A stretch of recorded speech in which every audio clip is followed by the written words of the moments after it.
In Munich, Germany, an old man is seen mumbling to himself in his bathroom mirror. When the camera pans around the small flat, an identical version of this man named Ralph is seen dead in his living room. The live version is Jackal. Jackal is a master of disguise assassin. He has assumed Ralph's identity as a cleaner. While wearing Ralph's employee keycard, Jackal is practicing speaking like Ralph. He goes to Ralph and takes out a pack of cigarettes from Ralph's pocket, puts it in his pocket, and leaves. Later that same night, we see Jackal as Ralph entering a building owned by Manfred Fest. Manfred is a prominent magazine magnate and political figure who's in the running to be the next German chancellor. The guard greets Jackal and tells him that he is late again. The guard asks about the new backpack that Jackal is carrying, hinting that there is something unusual about it. Jackal stops and turns to look at the guard for a second and continues walking away without saying a word. He makes his way through the building by using Ralph's keycard. Using the elevator, Jackal reaches the top floor of the building, where a guard greets him. Jackal asks the guard if anyone is here tonight. The guard informs him that only Mr. Elias Fest and Jennifer are inside. Elias is the son of Manfred Fest. Jackal looks at Elias and Jennifer arguing in a room and makes his way to another room to clean. While in the room, he takes out a gun from his backpack. Suddenly, Jennifer enters. Jackal turns around and shoots her with a silent gun. The guard suspects something and goes to Jackal. Jackal shoots this guard and proceeds to shoot at Elias Fest through the glass window. Elias narrowly escapes and runs down the stairs. Jackal chases him and shoots Elias in the leg. Elias begs for his life. Jackal spares Elias's life and runs to the roof of the building. Jackal reaches the roof and throws a smoke bomb on the street. Using a rope tied to the top of the building, he gets down and flees from the scene. After that, Jackal enters a room and starts to peel off his carefully applied makeup and mask. Jackal is revealed to be a much younger and completely different man after removing the mask. The following morning, Jackal skillfully assembles a rifle in his room. He gets in position and tests his rifle with a couple of quiet shots on the wall of St. Elizabeth Hospital. After that, Jackal calmly awaits his target's arrival. Meanwhile, Manfred Fest is on his way to St. Elizabeth Hospital to visit his injured son. In the car, Manfred links the assassination attempt to his controversial anti-immigration opinions. Manfred reaches the hospital entrance and sees a big crowd protesting him and shouting anti-Fest slogans. Security takes Manfred to the door. As Manfred approaches the hospital doors, Jackal takes aim from afar and shoots. After a few seconds, the bullet reaches Manfred's head and kills him. Immediately, security manages to spot the location where the sniper might be. Jackal remains calm and swiftly packs his weapon in a briefcase. He plants a bomb in his room and leaves. Later, he changes his car and plants a bomb in there, too, to become untraceable. Soon after, the police arrive at the sniper's location. The bombs planted in the room and in the car explode and erase all the evidence. The following day,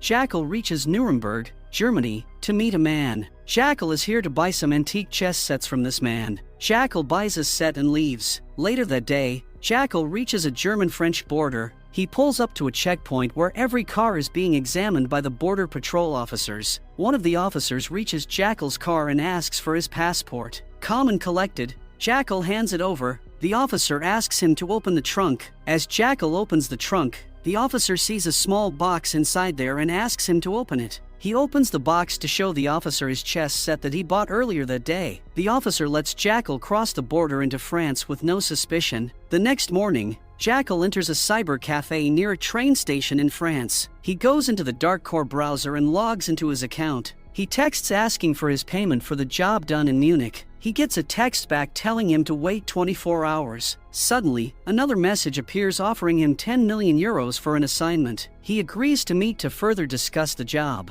He gives the location of the meeting and after that, leaves the cafe. In the next scene, Jackal goes to Lake Malar in Sweden. There he meets a woman without revealing his face. Jackal asks her to give him the name of the target. The woman tells him that she wants him to kill Old Dag Charles, also known as UDC. Jackal tells her to increase the payment to 100 million euros for this assignment. The woman says that she will have to consult her colleagues. Hearing this, Jackal leaves. After that, Jackal arrives at his home in Cadiz, Spain, to surprise his wife, Nuria. Later that day, Jackal goes and hides his gun in a secret safe under the floor of his closet room. He logs into his Darkcore account. He inquires about his payment for the Munich job that still has not been received. But instead of money, he receives a text saying, "Fuck you." We see an MI6 agent named Bianca examining a new gun brought in by her colleague. While they are chatting, they notice a new alert on a nearby TV showing the shocking assassination of Manfred Fest. She looks at the details of this case. She is shocked to see that the sniper took a single precise shot from a huge distance of 3,815 meters. Shortly after, she attends a meeting in the office. In the meeting, Werner Lechner,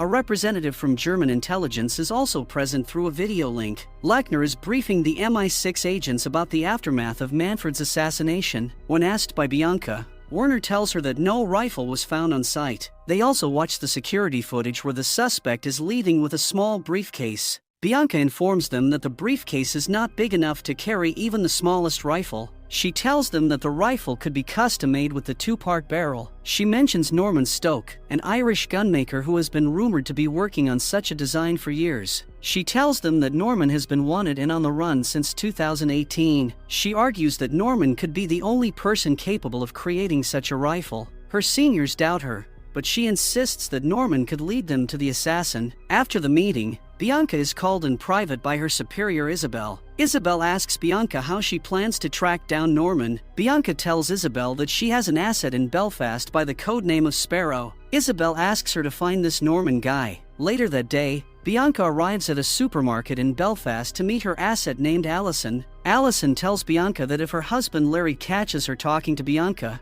she will be in trouble. Allison's husband, Larry, is the brother of Norman Stoke. Biance asks Allison to provide her with Norman's information quickly. Allison requests Bianca to give her some time to find out Norman's current whereabouts. Bianca insists that she wants the information tonight and leaves. At night, Bianca keeps waiting for Allison's text but does not receive any text from her. The next morning, Bianca's supervisors ask her if she has been able to find out Norman's location. Biance says no and tells them that they need to change the tactic to locate Norman. She requests them to give her the details of Allison's daughter named Emma, who is a student here in London. Her supervisors hesitatingly agree. In the next scene, Biance reaches a protest where people are chanting UDC and demanding the truth about money. Bianca sees Emma in the protest and asks the police officer to get her. The police officer arrests her for causing an obstruction and takes her to the station. At the police station, Emma asks for a lawyer. The police officer tells her that she can only call her mother and put her in a cell. After some time, the police officer calls Bianca and tells her that Emma is having a cardiac arrest. Bianca quickly arrives and puts Emma in the ambulance. In the ambulance, Bianca tries her best to revive Emma,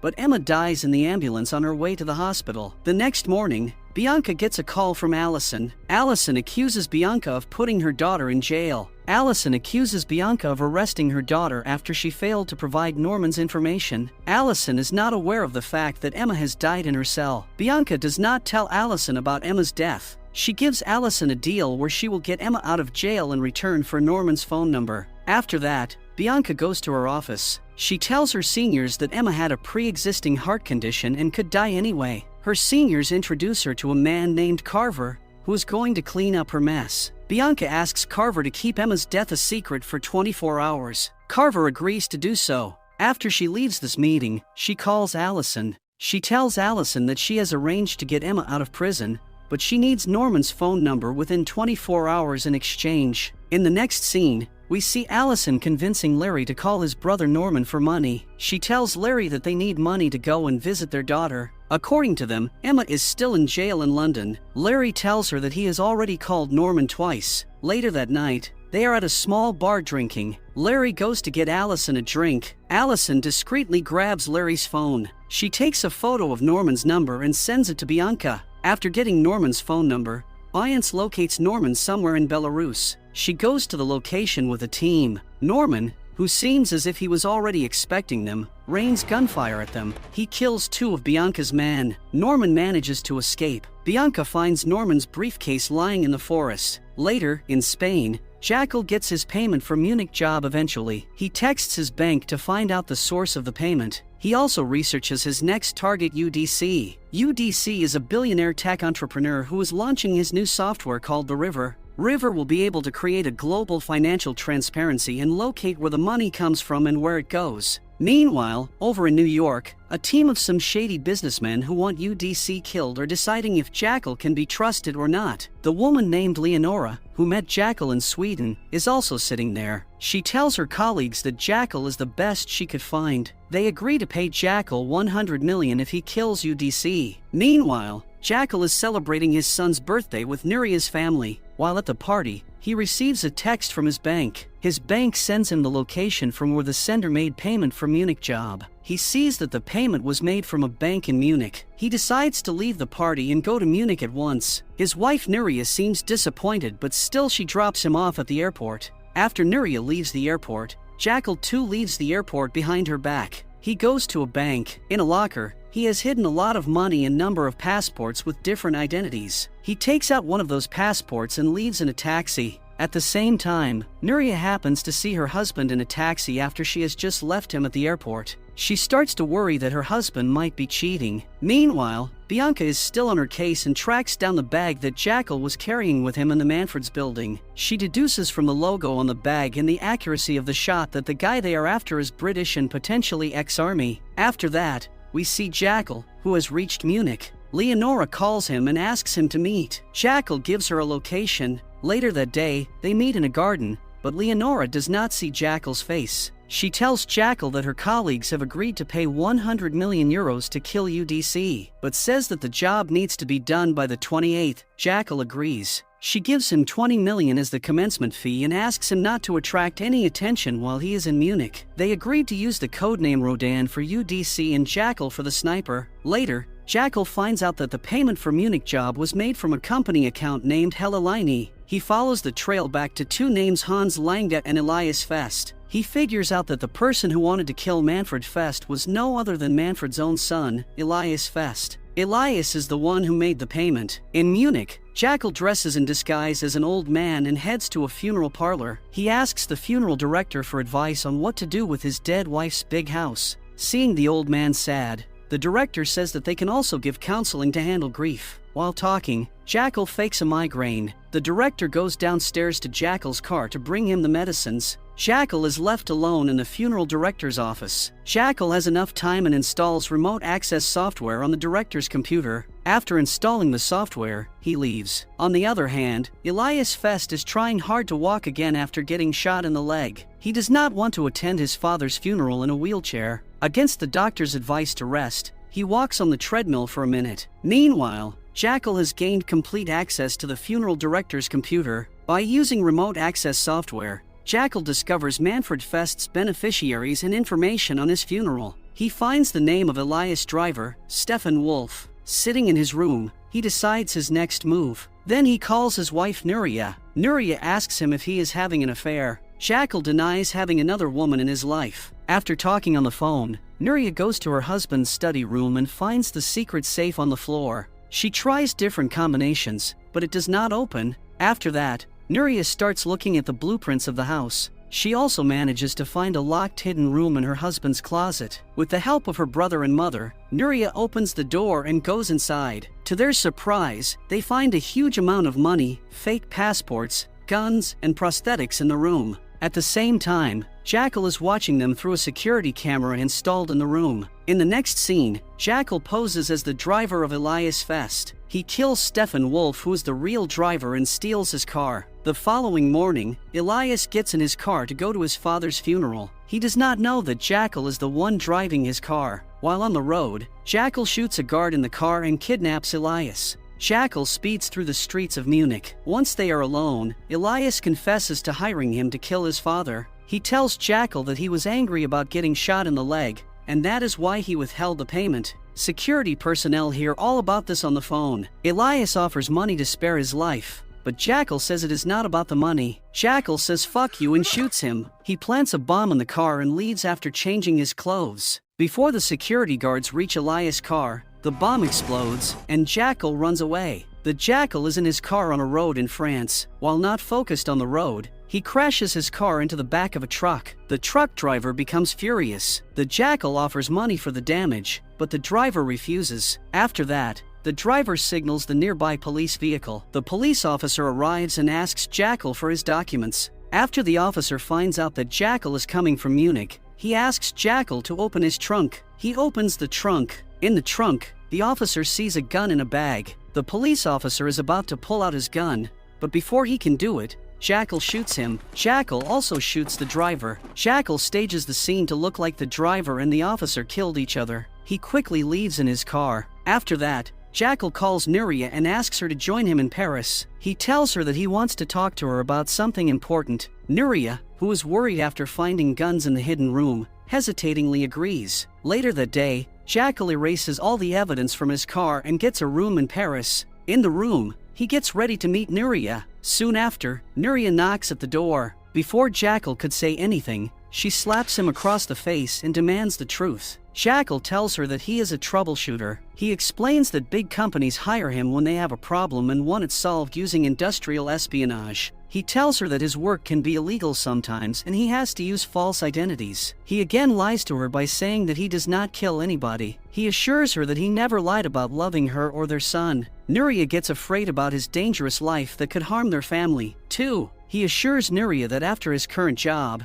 they will have enough money to live the life that they want. Meanwhile, the New York team is upset after finding out that Jackal is the one who killed Elias Fest. They had given specific instructions not to attract any attention towards him, but after finding out that Jackal killed Elias because Elias failed to pay up, they are impressed. They ask Leonora, who brought Jackal to them, to go and stay with him until the job is done. In the next scene, we see UDC swimming on an island that he owns in Croatia. His security informs him about a possible contract on his head. His security doesn't want him to leave the island and go to Tallinn for the launch event, but UDC does not care about his life. He seems to only care about the launch of River. He decides to go ahead with his plans regardless of the consequences. Later that day, Leonora calls Jackal. She informs him that UDC is going to be in Tallinn for the launch of River on 28th. After that, Jackal arrives in Tallinn. He goes to an arena to attend a concert. It is the same venue that UDC is expected to use for the launch event in a few days. During the concert, Jackal starts to search for ideal spots from where he can shoot the target. Jackal in on the roof. However, soon, the roof moves, leaving him dangling from electrical cables. He is dangerously close to his death. His phone drops into the crowd below. He manages to get himself up on the roof again. After the concert, Jackal retrieves his phone with the help of a worker there named Rasmus. Later, Jackal reaches his hotel room. He is shocked to see Leonore already waiting for him inside. She finally sees Jackal's face for the first time. After tracking Jackal down in Tallinn, Leonora warns him not to get on the wrong side of the clients. She tells him that they are more powerful than anyone he knows. To prove she's serious, she tells him that she knows about Norman Stoke. Urging him to succeed, she informs him that she'll now be on his tail until the mission to kill UDC is complete. After that, we see Bianca show her superiors the briefcase retrieved from Norman Stokes. She takes out its parts and assembles them to make a rifle. She tells them how the briefcase is holding a sniper rifle in disguise. Bianca tells them that Manfred's killer, too, must have hidden his rifle in such a bag. Isabel tells Bianca that the operation to catch Norman is still on. After that, Bianca asks her colleague Damien to go to the military and get a list of all the past and present snipers who could have made the shot that the killer made. After her meeting, Bianca is called by Carver into a quiet room. Carver psychoanalyzes her. He tries to find out if Bianca has tipped Norman before reaching Norman's address in Belarus. Bianca assures him that she did no such thing and leaves the room. Later that morning, Bianca's superior, Osita, calls her and asks her to meet him. She goes to a public place to meet Osita. He tells Bianca that there is a mole in the agency who tipped Norman. He advises Bianca to keep her circle of shared information to a minimum. Later, while in the office, Damien gives Bianca the list of snipers he got from the army. Bianca asks him to research about their whereabouts at the time of Manfred's death. At the same time, Bianca's other colleague comes. She tells Bianca that she recovered a number in Norman's phone who called Norman many times before the day of Manfred's death. She tells Bianca that the name of the caller was a code name called Jackal. After that, Osita takes Bianca to a quiet room. Osita tells her that, According to his sources, someone has hired Jackal for another kill. He asks her if she knows anything about a certain Rodan. She tells him that Rodan could be Jackal's next target. Osita leaves by saying that they need a breakthrough soon. Later that day, Bianca asks Damien about the sniper list. Damien tells her he only found one person worth talking to in the list, a man named George Hands who runs a sniper WhatsApp group. Bianca takes George's address from Damien and leaves. In the next scene, we see Bianca meeting George in his house. George proves to be of no help. He even mocks Bianca for trying to find someone who could shoot 3,815 meters accurately. However, he tells her about a man named Alexander Duggan who could shoot this far, but he informs her that Duggan has died long ago. After that, Bianca, who seems frustrated by George, leaves her house. She calls Damien and asks to get information about a man named Alexander Duggan. The following day, Larry, using Allison's phone, texts Bianca, asking her to meet. Bianca agrees and reaches the location. To her surprise, she finds Larry there with a knife. Larry attacks her and tries to kill her. Her former colleague Vincent arrives at the scene, but Larry manages to escape. Bianca and her team go to Allison's hotel room.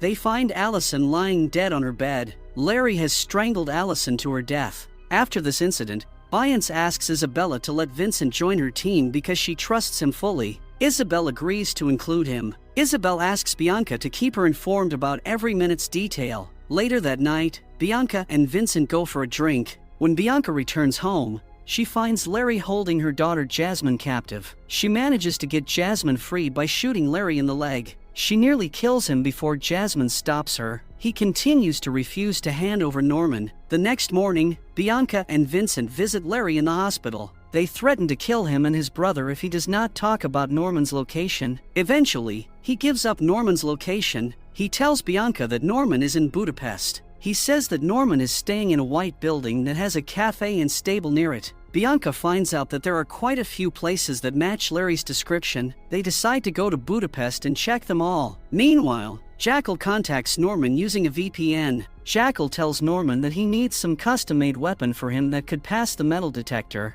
Norman replies by saying that right now his hand is injured badly. He says that he can't build a weapon without someone's help. Jackal offers to help him. Norman agrees. In the next scene, Jackal arrives in Budapest. Soon after, Norman picks him up in his car and brings Jackal to his place. The rifles at Norman's place make Jackal remember his days in the army. Jackal shows Norman the design he made of a metallic boot. Jackal tells Norman that they can hide the rifle in this boot to pass through security. Norman finds this idea brilliant. Norman tells him that it will take 12 to 13 hours for the programming and then 3D printing of this weapon. Soon after, they both get to work. Later that evening, they discuss what went down in Belarus. Norman shares that he was shot by a black British woman while there. Norman says he doesn't know who tipped him off. He tells Jackal that he got a warning from an anonymous number. Jackal accuses Norman of lying to him. He warns Norman to remain discreet. The next morning, Jackal wears the boot made for him. He asks Norman to show him how to assemble it. Norman assembles its parts to make a rifle. Jackal heads off to a nearby woods to try out his rifle. Norman warns that the rifle can only handle 8 shots before it stops working. Meanwhile, Vincent calls Bianca and tells her that Norman's location has been found. They rush towards Norman. On the other hand, Jackal is calibrating his rifle by firing at a watermelon. On his way back to Norman, Jackal calls Nuria. Suddenly, he gets distracted when he spots Bianca in a car en route to Norman's place. Jackal hides in a cafe. However, it turns out that Bianca has spotted Norman's house. Jackal gets a warning to Norman to clean up and get out. Unfortunately, it's not long enough. Bianca and the team attack, and after a shootout, they catch Norman. They interrogate him. Bianca spots Jackal's belongings. Norman doesn't talk. Jackal shoots Norman in the head before he can talk. Knowing that Jackal is near, they try to track him down, but Jackal escapes on horseback. As nighttime falls, Bianca and the team are still chasing Jackal. He takes out members of her team. Bianca is still on his tail. Jackal, due to the lack of options left to him, dives into open water. Bianca gets super frustrated and starts firing on him while he is in the water. It is not clear to her if she has killed him or not. Later, Jackal then re-emerges from the water. He seeks shelter in a barn. There, he gets caught by a farmer. The farmer knocks him out and ties him up.